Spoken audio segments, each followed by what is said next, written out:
My number one career advice I give anyone: learn the language of the world you want to be a part of. When you speak that language, you signal that you belong. When we make a business case, we are building a narrative. Inherent in that narrative is a logic model or a causality model that's basically describing this is how the world works, as well as this is the vision or our desire of where we want to go. Language is the biggest source of hidden friction that we all face. This is why this stuff matters. Hello, faithful listeners of Product Leaders Journey. I am Rahul Abhyankar, your host, and you just heard from Michael Margolis, my guest on this episode. Michael is a thought-provoking storyteller who has trained product, data, and go-to-market teams at companies such as Google, Meta, Microsoft, SAP, Salesforce, Uber, the list goes on.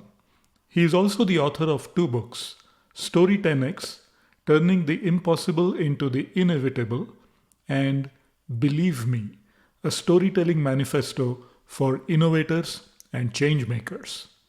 Who doesn't want to be a change maker? In this episode, Michael and I talk about the difference between story and narrative, what is the language of business, how do we influence with a future-first approach, understanding the psychology of the listener, Michael's framework for creating a narrative to influence at scale, and a lot more. But above all this, did you know that Michael is the founder of a secret society of chocolate lovers? Well, not such a secret anymore. And as much as I love storytelling, I love chocolate beyond everything. But Michael has taken his love for chocolate to a whole another level. So I had to find out what this secret society was all about. It was a blast having this chat with Michael, and I hope you enjoyed too. Let's jump in. Michael, I'm just excited to have you on Product Leaders Journey. Thank you so much. Thanks, Rahul. It's great to see you. On your LinkedIn, you say that you started a secret society for chocolate lovers. So what's the story behind that? Well, look, some people collect wine. I collect chocolate. Oh, okay. So rare, single origin craft chocolate from all around the world. And I literally have a second fridge just for chocolate. Wow. And I needed a way to pay for my expensive habit. So I started to traffic in kilos of it. You can start to imagine where this story goes. But really what I discovered was the chocolate secret, which is when you bring people together, chocolate always tastes better with friends when you share it with them. And more importantly, chocolate has oxytocin in it, which is literally the belonging molecule, or rather it activates oxytocin.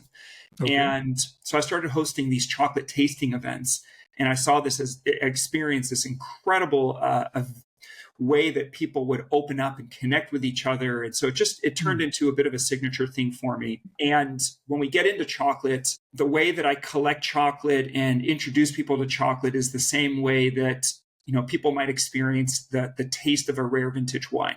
So for instance, we might be sampling a Fruition bar, which is from upstate New York, but it's a 74% Madagascar bean from the Samparano Valley. It's Akason's Farm, which is this classic bright red fruit and citrus, which is then very different than, say, Louisa Abram, which is a Brazilian wild cacao, and their Rio Pires, which actually tastes literally like Jamaican pineapple upside down cake. So it's got like tropical fruit on the front end. It moves into butterscotch, rum, and then it has like cinnamon, cardamom, and then it has this tobacco finish with a really strong cocoa dust. So I teach people how to actually literally the story as it unfolds, and how do you find it and identify it. That is we could spend the next hour talking about chocolate. So forgive me, Rahul. Yeah. You opened that box, so we could talk for days about chocolate. Yeah, well, life is a box of chocolates, right? You got it. So You've done a lot of work with many significant companies in the area of helping those teams tell better narratives and do a lot of work in that area. But I want to first go back to your journey. You started out selling a volunteering platform to universities. Yeah. So tell me a little bit about that. How did that come about? And from there, how did you pivot to what you're doing today? Let me real quick, the thing I want to sort of introduce to everybody, like when we say storytelling, this isn't jazz hands storytelling. This isn't the moth personal performance storytelling, how to tell a better anecdote.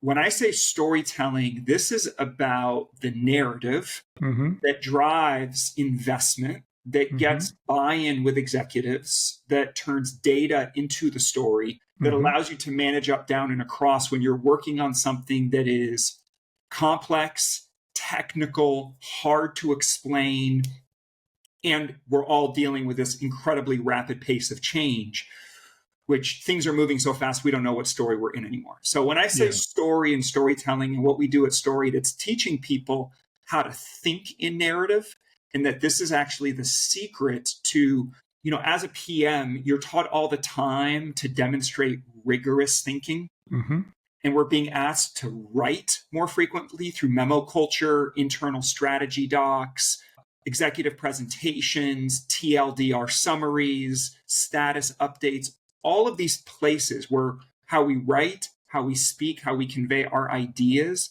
is the defining factor of whether we are driving velocity forward or we're, dealing with drag coefficients, or we're dealing with, just being stuck in the mud with a lot of thrash and frustration. So I'm just kind of glad want you to brought that open up with that, just so we kind of set some context for everybody, and then and from there, happy if you want, we can go talk about some of the early years that kind of brought me to this. No, I'm glad you brought that up, because when we think about storytelling, what ends up being glorified is the telling aspect of it and the storyteller. Yes. And the story being the most important aspect of that process. So I'm glad you created that distinction between the story and the narrative. 99% of most storytelling books and trainings do not make this distinction. And yet, in my experience, it is the number one distinction that unlocks power and influence at scale. So we'll use that as a trailer for people to stick around, and I can come back to story versus narrative, because it's a fun little distinction. But should we talk about volunteer solutions, or the reason I wanted to go there is just curious to understand. You started doing that, and from there, how did you pivot into what you're doing right now? Yeah, great question. So graduated from university 1998. I had studied cultural anthropology. Okay. And as I was graduating from undergrad, I was like, I don't know what I'm going to do next. My dad sends me this little clip of a magazine, article from a magazine. Michael, what do you think about this? And at the time, pretty much anything my parents would say to me or suggest, by default, I was the rebellious one. I'm like, no, leave me alone. I'll figure things out for myself. But in that moment, I actually had the good sense to go, this sounds interesting. You know what? Let's do this. So I did a mini MBA summer boot camp at Dartmouth's Tuck School of Business. And I mentioned this, and half of the people in the class were recent hires at McKinsey and Goldman Sachs, who were liberal arts grads like me. And this is where they were being sent to learn the language of business. I say this because this was one of the most decisive and important choices that I made early in my career, was learning the language of business. And then I puttered about. I was in Boston at the time, made friends with a couple guys who had founded Volunteer Solutions. This was the first nonprofit to win the MIT 50K entrepreneurship competition. Really big deal. I became basically their head of development and communications. And we started to then license the platform to universities. So that experience was my first entry into what's called social entrepreneurship. Okay. And then shortly from there, I then co-founded and then ran another nonprofit social enterprise called City Skills. City Skills focused on the digital divide, which back in the late 90s, there were 500,000 tech jobs going unfilled. And so we saw urban inner city communities as an untapped source of talent. And we started to work on how to build those new pathways. So the workforce development pathways. And what made it or broke it for individuals in making that leap into this new career was not the hard skills, it was the soft skills. Mm-hmm. And same is true for PMs, right? So as a product manager, as you go on your career progression from an IC to a specialist, to a lead, to a director, to a VP, you're judged less and less on the technical competencies. You're judged more and more on the influencing competencies. Absolutely. Right. So that was a big part in Lesson for me. The last thing I'll just mention, though, that really kind of gets to the point, which is, so with this second nonprofit, City Skills, by the age of 22, I was funded by the Ford and Rockefeller Foundation. I was in Fast Company magazine. I was working with some of the leading tech companies in the country. By the age of 24, epic fail. And it was really about picking up those pieces of why is it so hard to convey a world-changing idea? Why is the story of innovation and disruption such a challenging thing? I remember reading Malcolm Gladwell's book, The Tipping Point, which I'm sure you read as well, right? Yeah. Kind of introduced us into some of these kinds of things, or Seth Godin's book, The Idea Virus. So there were these great books that kind of hinted at this. And I became obsessed, though, with, well, what are the actual structures and the mechanics for the story, for the communication side of it? And I looked around, there was nowhere that I could study this really. Yeah. So I got resourceful. I created my own custom learning agenda. I hung out my shingle as a consultant, and then I found ways to create value for other people while I started to learn and decode and develop these methods, which I've now been doing for 22 years, 350 organizations, many of the leading icons in the world, especially in the tech sector, so on and so on. So sorry, it's a bit of a windabout story, but I hope that helps to sort of set up, I think, a lot of the things that we're all dealing with today, which were same that we were dealing with in 1998. It's just an exponential curve of change and an exponential curve of growth. Yeah, and it also gives a lot of context, which I think is important. Yes. Yeah. Two things that you said that I wanted to go a little bit deeper into. Yeah. One is the language of business. Yes. Now, can you break that down? Because a lot of times we see jargon, corporate speak. There is an important aspect of how do we simplify that. So tell me about language of business and what do you mean by that? Great question. So let me start with my number one career advice I give anyone. Okay. Learn the language of the world you want to be a part of. When you speak that language, you signal that you belong. So literally a job interview, a romantic date, so many, a sales meeting is basically an interaction between people to see, do we speak the same language? Right. And if you don't speak the language of the person you want to be in relationship with, you're going to have a really hard time moving that relationship forward. And actually part of my gift is when I work with an organization, I'm very quick at being able to learn the organizational language system. So when I do a keynote or a training, usually as part of the feedback, part of what people say is, how long have you been a part of our company? Right? Okay. Because I take all the strategy docs, I distill them, and then I reflect it back to people. So let me ask you this, Raul, do you speak the language of product management? I do. Okay. Give me, and within product management, are there subgenres of product management? For instance, do you speak the language of agile? I do, but then I would also break it down into the product manager has to be multilingual in the sense that... So what other languages? What are some of the other languages that you are fluent in for XFN collaboration? Right. And so if you take the what you said earlier about this is a relationship between people, and so you have to demonstrate through language that you belong. And so the languages that a product manager has to be proficient in is the language that engineers speak, which is about technology and decisions around technology and the intricacies of that. the language of business, which is understanding what moves the needle. That's right. The language of business, finance is an aspect of that. Yes. Marketing, there is an aspect of communicating the value proposition in compelling ways to customers. So there is the language that marketing teams speak. And then sales is how do you convince, influence, and demonstrate that you have a solution to the problem that people face. So those are the different languages that a product manager has to be proficient in. You're absolutely right. And within that, there are then all of these nuances and distinctions, as you were pointing out. The language of business is not just one dialect. So each of these also have their own subsets of languages. Interesting. So you start to multiply this. It's like, oh my God, how many languages do we have to learn and know how to speak? And part of what I've come to realize or discover is what we want to do is we want to actually get good at learning the meta language of humanity, which is narrative. We go through life where every experience, every object, every relationship is stored in our mind with a story that's attached to it.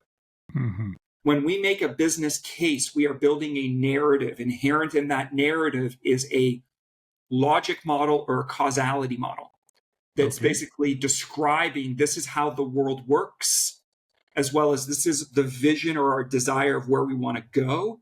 And then this is the journey we need to go on in order to get there. And it's based on the following precept, which is the narrative is upstream of any other problem or challenge that you face. If you think of the thrash, if you think of the pain, the conflict, the frustrations we experience in organizations every single day, that's not what I meant. No, you don't understand. I don't think we're on the same page. Right? Think of the phrases that we use. How do we get everyone singing from the same song sheet? We need to create alignment. Right?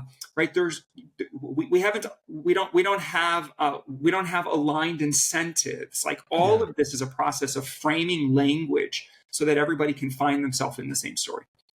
And so if we take some of these scenarios, like you mentioned influence at scale. Yes. So that was the second thing I wanted to drill down into. But when you're talking about influence, it's most often comes down to how do you establish trust so that you can influence other people. Yes. And it starts with having some key distinctions. So the first distinction that I want to name for everyone is we have to get better at understanding the difference between informing versus influencing.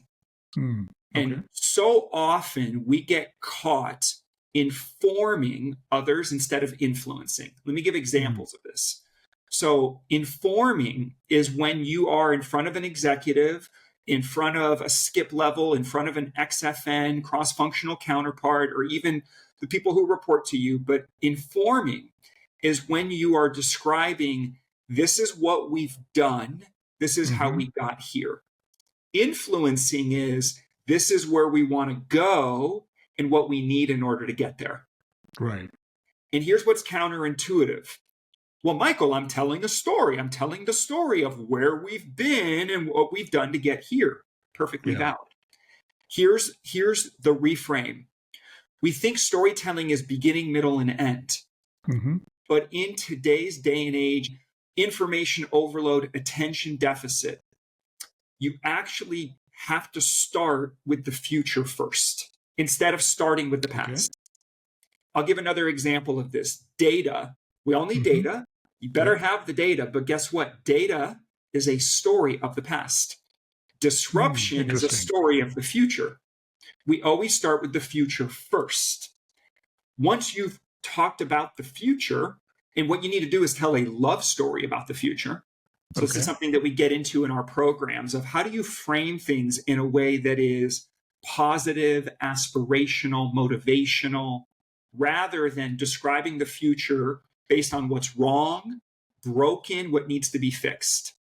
So let me test. Counterintuitive, yes. Yeah, let me test that a little bit. Please. When we talk about data being a story of the past and disruption being a story of the future, you still have to bring some data along to the Yes. party. For example, how big is the market? What size is Sure. the market? How fast is it Yeah. growing? How much of it will we capture? Yeah.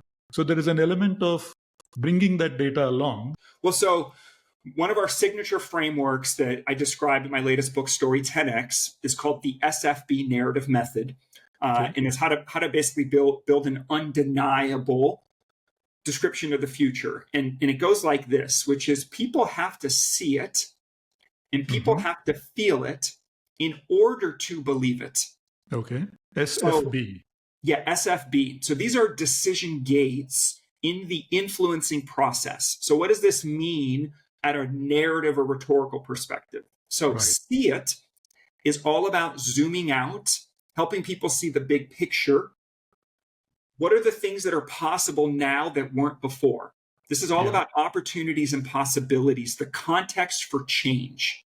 Mhm. Because when the world changes, we have to change our story to reflect that new world. So see it is zoom out big picture and help people see the promised land, Okay. help people see the potential.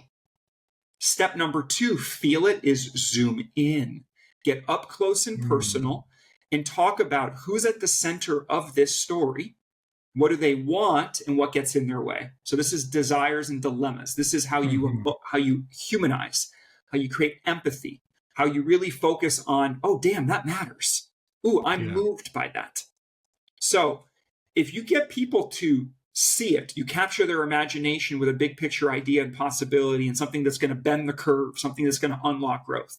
Yeah. And then you've humanized it in a way people go, ooh, that's a point of friction, or that's a problem and a challenge, a gap we need to close. Now they're going to be begging you for the data to support the promise that you're selling. So I'll summarize it this way. Data might be king, but if data is king, context, the big picture, and emotion, empathy are the queen.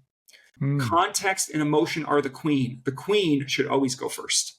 Interesting. Okay. So it's like the old saying in sales, people buy on emotion and then they justify through logic. Yeah. Right. Yeah. Interesting. We all come in with a hammer and we're like, here's the facts, here's the data, I've got the answer. And that works fine if we have already shared problem definition, or we have a really clear, simple problem we're with a clear solution. It's logical, it's linear. Okay, great. In that case, let's go. Okay, so lots of problems that are really straightforward. Go fix the problem. But what happens as a product leader when you're dealing with an ambiguous problem space, a complex problem space, an ownerless problem, something that your audience is complicit or not responsible for? That's where leading with the problem often is dead on arrival. You lead with the problem and the data, and people go, well, how'd you come up with that data? I don't know if I agree with that problem. I don't know if I agree with that conclusion. So instead of problem solution, which is minus plus, right? Think about it as polarity. We're starting with what's wrong, and then we're telling people what's right. What we teach is how to reverse the polarity and instead tell the possibility obstacle story, which is plus minus. You start with what's right, what's possible. And then if we agree that this thing of what's right and what's possible, and we both want that, now let's talk about what stands in the way. These are the little things where language has this.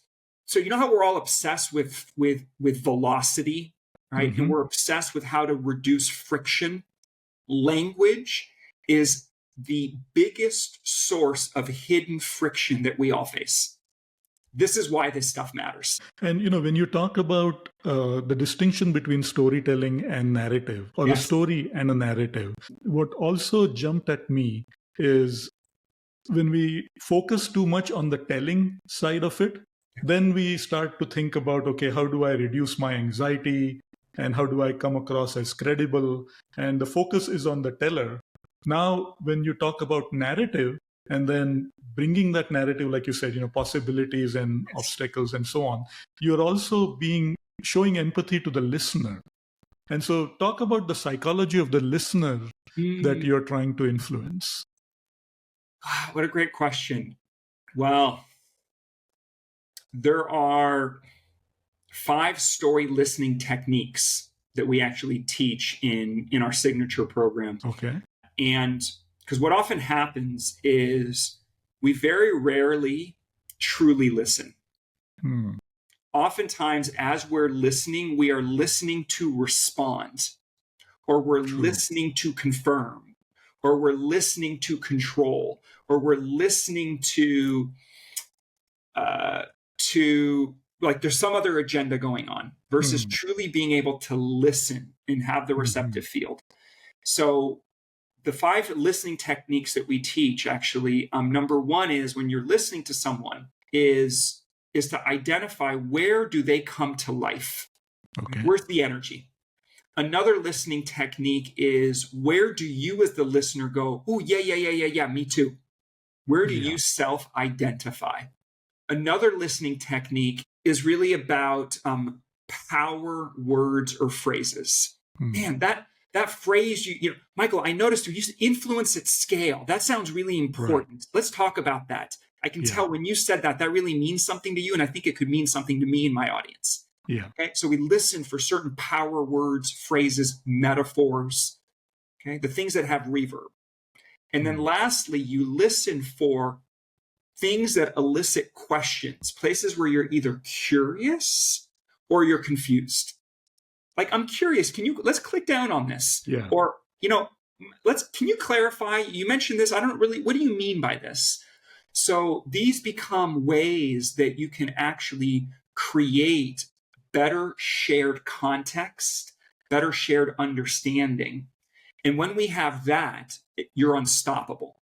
Because so much of what happens is we perceive all communications through this lens of, do I belong in this story? Is this for me? Do I belong in this story? And then wait, where's this story going? Do I want to go there? These are part of the decision-making apparatus as we deal with infinite emails in our inbox, infinite Slack messages, social media feeds. Do I belong in this story? Like, where am I? What is this about? Is this relevant to me? And then where is it going? And do I want to go there? This is what we call the storytelling GPS. It's Beautiful. A location device and a transportation vehicle. Beautiful. Yeah. But when we're trying to establish trust with stakeholders or, influence, like you talked about, there is an element of understanding who I am and an element of understanding who the other people are, just from a personality standpoint. Yes. So how does that play into how we go about this in a better way? You can't influence and judge at the same time. Okay, interesting. And we're human beings. Yeah. We judge all the time. Man, this cross-functional stakeholder that I'm dealing with is freaking crazy. Or I've got this counterpart who actually they own this part of what we're doing on the product stack, but actually they're asking for a bunch of my engineers, but this is not an AI ML project worthy of that task. Yeah. I don't want to get into a pissing contest with my counterpart. But we jump to these judgments about everybody. And when we're narrating a story in our mind about who's right, who's wrong, who's good, who's bad, the conversation's over before it's begun. So, I'm a Buddhist, and from a Buddhist perspective, I'm constantly looking at how to frame communications in a manner that is non-dual, that's non-adversarial.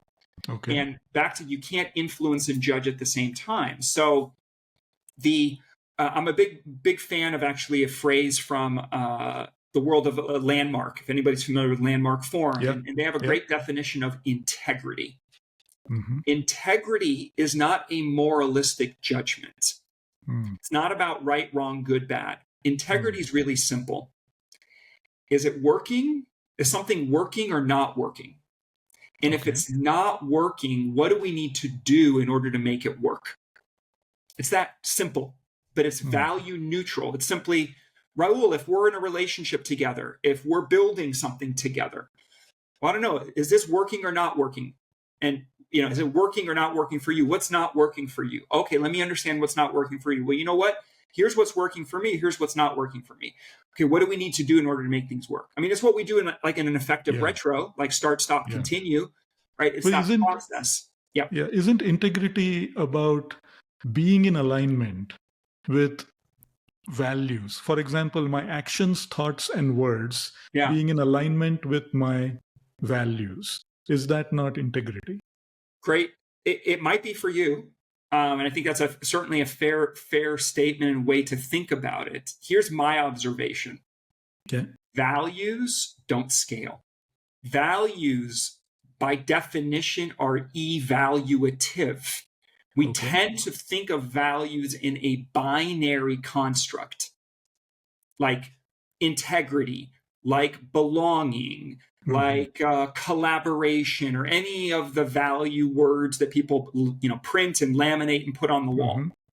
So as you continue to grow and scale your operation, you're going to get to a certain scale of law of big numbers, where, say, take Google's don't be evil. Right. By the law of big numbers, your value of don't be evil, you're going to have a group of people, including your own employees, who are going to say this does not live up to their own perceived lived experience. Because we think of values in this binary manner of either yes, no, good, bad. You're either doing it or you're not. Right. Okay. So, I mean, are you telling me, Michael, there's no values? We have no moral code? No, not at all. Okay. So instead of values, I'm more interested in principles. Principles are ways of relating to each other. Okay. So for instance, one of the operating principles of my company, Storied, is own your experience. That's a principle. And we use it as a way to continue to learn and grow together as individuals and as a team. Own your experience allows for coaching conversations. I like that word. Right? It's as opposed to, we use values in this way where we weaponize our values. Like, you don't have integrity. Yeah. Okay, well, what am I going to do with that other than say F you to you? Yeah. Right? So this is an example of the way that where language can also actually perpetuate the very conflicts we're trying to transcend. Yeah. Okay? Yeah. Beautiful. You mentioned scale, and values don't scale. And I was going to come back to that. When you say influence at scale, what does that mean? Yeah, absolutely. Well, first of all, what does it mean to you? Like, what does it conjure and elicit for you when you hear influence at scale and you think of the journey of a product leader? Well, I think the aspect that spoke to me was there is an element of having a certain narrative reach a large number of people and move a large number of people, like you said, make them part of that story or that narrative and give them a sense of where that's going. And if you can, if a narrative can achieve that with a large number of people, that's what scale typically means. But I'm interested in how you define it. Well, I think that's a fabulous definition, Rahul. And Ben Horowitz from Andreessen Horowitz in his book, The Hard Thing About Hard Things, one of the things that he says is, as a company grows, communications becomes its greatest challenge. So what does this mean? We're all struggling with version control. Things are moving so fast, we don't know what story we're in anymore. And version control between leadership, mid-level managers and ICs, version control across the XFN functional disciplines, version control when you go through a phase shift. This is a place we do a lot of work. Anytime you go through a phase shift from product to platform, a big merger and integration. We just went from Series B to Series C or Series C to Series D. Each of these phase shifts means you have to recalibrate everything.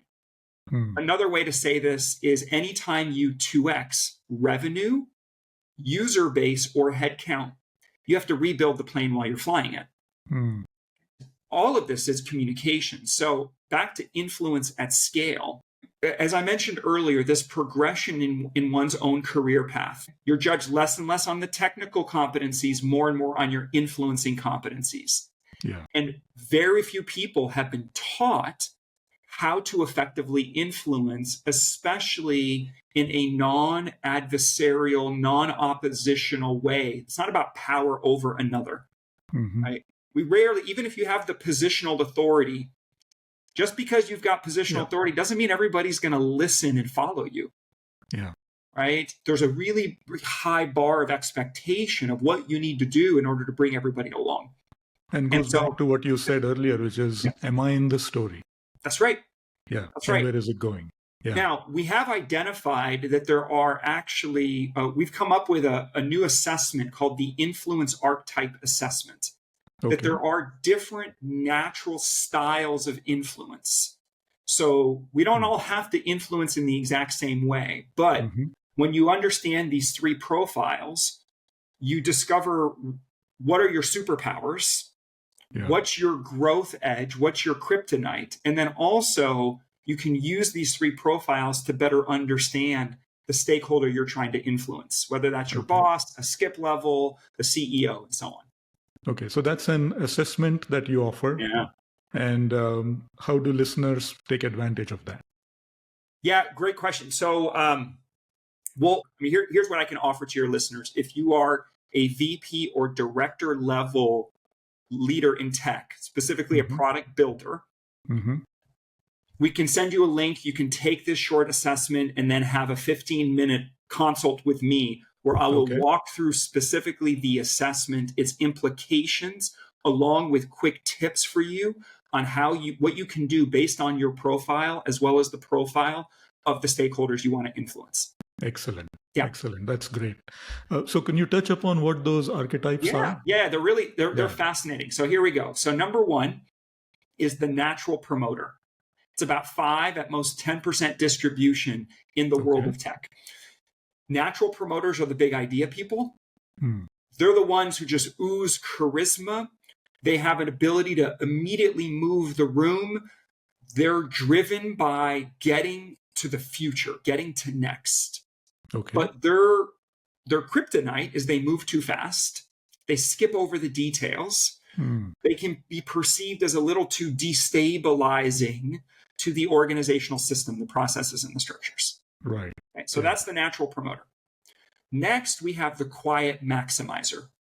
Quiet maximizers is about 30% distribution. Quiet maximizers are frictionless operators. Chief of staffs, head of strategy and ops, but it can be any role or function. Quiet maximizers are driven by getting shit done. They're actually quite egoless. Like they don't want or need the credit. They love just knowing and pulling the levers of people and processes to make great things happen. But their kryptonite is they're cautious of not wanting to overstep. They struggle with finding their voice. They often have an allergy to anything that could be perceived as self-promotion. Interesting. All right. And then lastly, we have precise achievers. Precise achievers is about 60 to 65% distribution in the world of tech. Precise achievers are the technical subject matter experts. They're driven by getting it right. They're all about excellence. But their kryptonite is that they can underestimate the psychological and emotional safety that's needed to bring everybody else along, creating buy-in. They can be so attached to being right, it comes at the sacrifice of being effective. And under stress, they can be a micromanager, very controlling or rigid, because they're like, no, there's just this one way. I just know it. I figured it out. Has to be done this way. They're high fact finders. Like their logic model is the model that's the only logic model. So their challenge is becoming more adaptive and fluid, as well as then the emotional buy-in part of the journey. So by the way, with you, Raul, let's play the game. So we have the natural promoter, we have the quiet maximizer, and we have the precise achiever. So these are archetypes, which means they're universal modes of expression. So you might find yourself in all three of those in different ways. We all have access to all of these archetypes, but one of them you are wired for. One of these three is your default mode. It's what you do with your eyes closed in your sleep. You expend 0 calories doing it. Which of those 3 archetypes is your essential self? Interesting. So you said natural promoters, Natural promoter, quiet quiet maximizers, maximizer, precise and achiever. precise achievers. Okay. I think I would index more towards the quiet maximizer. And what was one thing there you really identified with? The aspect of just getting things done and enabling others to get things done. Beautiful. Beautiful. Now the next step is there's usually a second archetype that is your strongest adaptive capacity. Meaning it's you're good at it, you might even be great at it, but you burn calories. And you might get frustrated, or you can be reactive about it because you're like, man, this isn't easy for me, but I'm doing it. Why aren't other people doing it? Yeah. What's that one for you? Is it precise achiever or natural promoter? I would say natural promoter. And why? Because it's the aspect of understanding the bigger picture and helping others see that. So I think it's a combination of natural promoter and the quiet maximizer, where the element of knowing the bigger picture, knowing the context, the why, and then taking others along that journey. Let me ask you, the aspect do you enjoy being in front of a big audience? I do enjoy it, but it's where I burn calories doing that. Yeah, got it. Okay, all right. So I'll put a bookmark there. Interesting. Now, the next step would be, by the way, also, and we would unpack this a little further more together because there's some nuances to this. But the next step is thinking about, what's one of the most important stakeholders you're trying to influence? What is their essential archetype? Right. And then based on that, we can then break down what is their language of love. What's the way that you need to orient your communications for them, both just based on who they are, as well as then understanding where your both strengths and your kryptonite lies. Yeah, interesting. So we might need to put a bookmark on this because we could spend more time on all of this. But this goes back. I hope that's useful for everybody listening. Yeah, I mean, I felt that I'm in a live therapy session here, so that was great. For all of us. For all of us, But this came back very nicely to what I had asked earlier, which is what is the psychology of the listener that we are trying to establish that relationship with. So when you talk about narrative and coming up with that narrative, what is the process? Do people have to be creative? No, not at all. It's actually a way of structuring your thinking. Okay. So the most important there's a couple things actually that really matter. So one, there is a mindset piece. So building a narrative requires possibility mindset. So where others see limits or constraints, you are able to see or articulate the opportunities and the possibilities. But then the next part of it is actually just being a more rigorous thinker. And it's actually taking what's implicit and making it explicit. We often take for granted what everybody else most wants or needs to know. So it's a process of mapping, of decoding, and then you put it up onto the lattice framework. And we teach people the SFB Narrative Method with a whole bunch of underlying techniques that you assemble the building blocks or the Lego pieces. And then you're able to build the full-blown narrative that gets you investment, buy-in, or agreement. But you have to understand, too, when you've built a narrative, that it's really just a thesis with underlying assumptions. Like anything else in product-led growth, you have to then go test for signal. You have to test and validate that narrative. And so there's a whole process there, too, for how to have facilitated conversations with key stakeholders to create the momentum of yes. The purpose of a narrative and the way we teach it is, how do you describe the future in a way that's difficult, if not impossible, to reject? Which means it's undeniable, it's irresistible, and it's irrefutable. And you can actually do this rhetorically, which is the exciting and fun part of this, because you do it by actually popping out to speaking to universal truths, collective motivation, and then you contextualize it to strategic business drivers, your different audiences and stakeholders. It's chess. It's 5-dimensional chess, but anybody can learn this.